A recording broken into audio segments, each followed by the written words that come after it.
नमस्कार, स्वागत है आपका पार्लियामेंट्री बिजनेस में। मैं हूं आपके साथ पवन शर्मा। आज हम आपको एक ऐसे सांसद से मिलवाने वाले हैं जिसने एक यूपी के बड़े राजनीतिक परिवार के किले को ध्वस्त कर दिया। हमारे साथ हैं कन्नौज से बीजेपी के सांसद सुब्रत पाठक जी। बहुत स्वागत है सर आपका। आपने लव जिहाद का मुद्दा संसद में भी उठाया। लव जिहाद की जो घटना है समय समय पर यूपी है और देश के अन्य राज्य हैं उनमें उठती रहती है।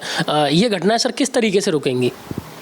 देखो, इन घटनाओं का एक जो सबसे बड़ा जो कारण है, कहीं ना कहीं हमको एक सामाजिक जन जागरूकता की आवश्यकता है, एक कठोर कानून की आवश्यकता है। तो मैं समझता हूं कि उत्तर प्रदेश सरकार ने एक इसमें कठोर कानून बनाकर एक बहुत अच्छी पहल की है। अन्य राज्यों की सरकारें भी इसके ऊपर काम कर रही हैं। बहुत जल्द अन्य राज्यों से भी कानून बनने जा रहे हैं।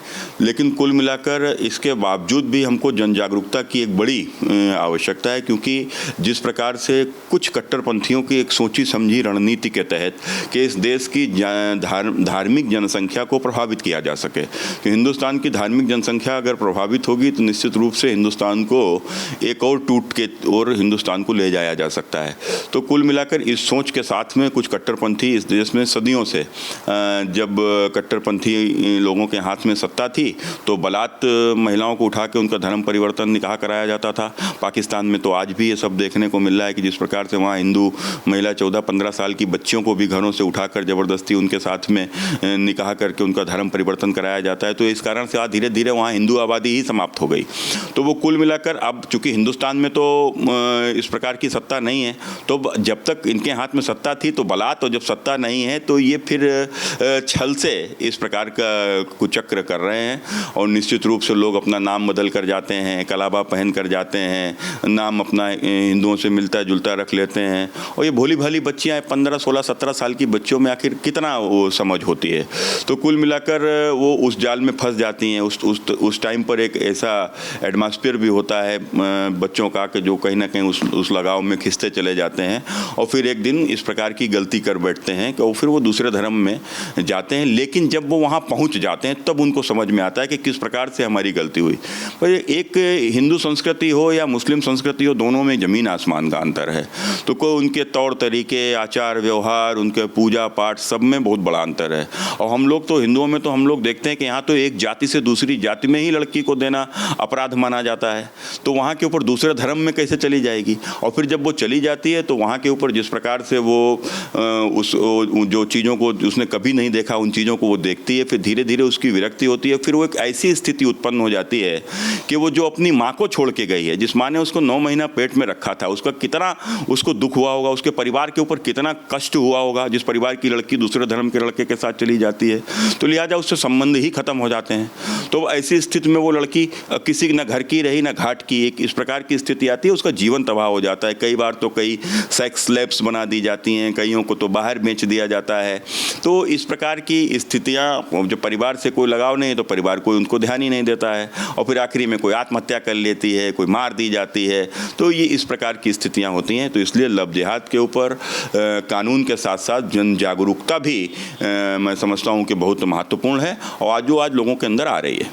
सर, यूपी में अभी कुछ समय नहीं है चुनाव होने में। यूपी में विधानसभा चुनाव की तैयारी हर पॉलिटिकल पार्टी ने एक तरीके से तैयार कर दी है।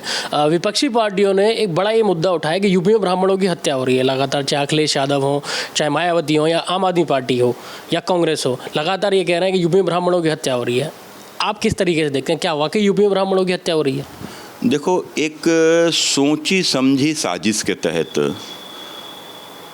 उत्तर प्रदेश के यशस्वी मुख्यमंत्री, उत्तर प्रदेश के ईमानदार मुख्यमंत्री, कर्मठ मुख्यमंत्री, योगी के साथ कर्मयोगी मुख्यमंत्री, जिस प्रकार से उत्तर प्रदेश को आगे लेकर गए हैं, उत्तर प्रदेश जो कभी अपराध प्रदेश जो अखिलेश जी के आशीर्वाद से बन गया था, उस अपराध प्रदेश को रास्ते पर लाए हैं। और अपराधियों का जिस प्रकार से आज यहाँ अपराधियों के साथ में जो कठोर कार्रवाई योगी जी ने की है, तो उन सब के चलते हुए एक योगी की छवि आखिर कैसे खराब हो। तो उसको योगी की छवि को खराब करने के लिए भाई और तो कुछ योगी के खिलाफ निकाल कर नहीं ला सकते, तो योगी जी के खिलाफ क्या निकाल कर लाए हैं? योगी की जाति निकाल कर ले आए। अब जबकि हम सारे लोग जानते हैं कि हमारे समाज में कभी साधु की जाति नहीं पूछी जाती। कोई साधु हमारे दरवाजे पे आता है उससे जाति नहीं हम पूछते। हम किसी साधु के पास जाते हैं उसकी कभी जाति नहीं पूछते, क्योंकि हमारे समाज में साधु की जाति ही नहीं होती, साधु को जात का ही नहीं माना जाता है। और फिर जिसने अपने परिवार को छोड़ दिया हो, तो परिवार, चूंकि परिवार पहले आता है, जाति बाद में आती है। तो जिस व्यक्ति ने अपने परिवार को छोड़ दिया हो, जिसने विवाह न किया हो, पूरा जीवन अपना मंदिर को समर्पित कर दिया हो, देश धर्म संस्कृति के लिए समर्पित कर दिया हो, वह व्यक्ति आदि आकर आज मुख्यमंत्री बना है, तो वो किसके लिए? वो समाज का व्यक्ति है, वो सर्व समाज का व्यक्ति है, वो एक जाति व्यवस्था से ऊपर है। और फिर जिसका परिवार ही नहीं, उसकी काहे की जाति? भाई मुख्यमंत्री जी का तो कोई परिवार ही नहीं है, तो जिसका परिवार नहीं, उसकी जाति किस बात की? तो कुल मिलाकर ये इस प्रकार का एक ये प्रोपोगंडा रचा गया है।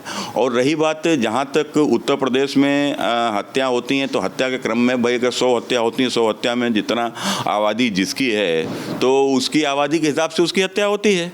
तो कुल मिलाकर अब मान लो अगर ब्राह्मण अधिक हैं तो अधिक ब्राह्मणों की हत्या हुई होगी, इनसे अधिक मुस्लिम हैं तो मुस्लिमों की उससे भी अधिक हत्या हुई है। और तो अभी हत्या करने वाले कौन लोग हैं? अब किसी सरकार के संरक्षण में अगर कहीं हत्या हुई हो तो आप बताइए। अब कहीं आपस की रंजिश में हत्या हुई है, कईयों में तो हत्या करने वाले भी कहीं ना कहीं उसमें ब्राह्मण लोग ही हैं। तो जैसे हमारे पड़ोस में औरैया में समाजवादी पार्टी के MLC, समाजवादी पार्टी के विधान परिषद के सदस्य कमलेश पाठक जी ने और एक दूसरे ब्राह्मण उसकी हत्या दिन दहाड़े की। तो ये इसको क्या कहेंगे हम? तो कुल मिलाकर बहुत सी चीज़ें आई। अब जैसे एटा का विषय निकल कर आया था, 5 लोगों की सामूहिक हत्या हुई थी, तो मालूम पड़ा कि उस घर की बहू ने ही घर में जो है सबको जहर मिला के खिला दिया। तो अब इन सब को हम लोग क्या कहेंगे? ये कहीं ना कहीं लोगों को गुमराह करने की एक बहुत सोची समझी रणनीति है कि उत्तर प्रदेश जो एक बड़े दिनों के बाद, मैं समझता हूँ कि शायद हमारे ईश्वर के आशीर्वाद से, भगवान राम कृष्ण, भगवान बौद्ध की धरती है, काशी विश्वनाथ की धरती है, तो इन सब के आशीर्वाद से उत्तर प्रदेश एक बार फिर से पटरी के ऊपर आ रहा है। उत्तर प्रदेश अपराध मुक्त हो रहा है। उत्तर प्रदेश में बाहर से निवेश आ रहे हैं। उत्तर प्रदेश को एक कर्मयोगी मुख्यमंत्री के रूप में मिला है, जो उत्तर प्रदेश की सत्ता को व्यापार का केंद्र नहीं बना रहा है, अपने लोगों को लूटने के लाइसेंस जारी नहीं कर रहा है, बल्कि लूट को बचाकर और गरीबों का उद्धार करने में जिस प्रकार से काम पर योगी आदित्यनाथ जी लगे हैं, तो उनकी छवि खराब करने का एक षड्यंत्र है।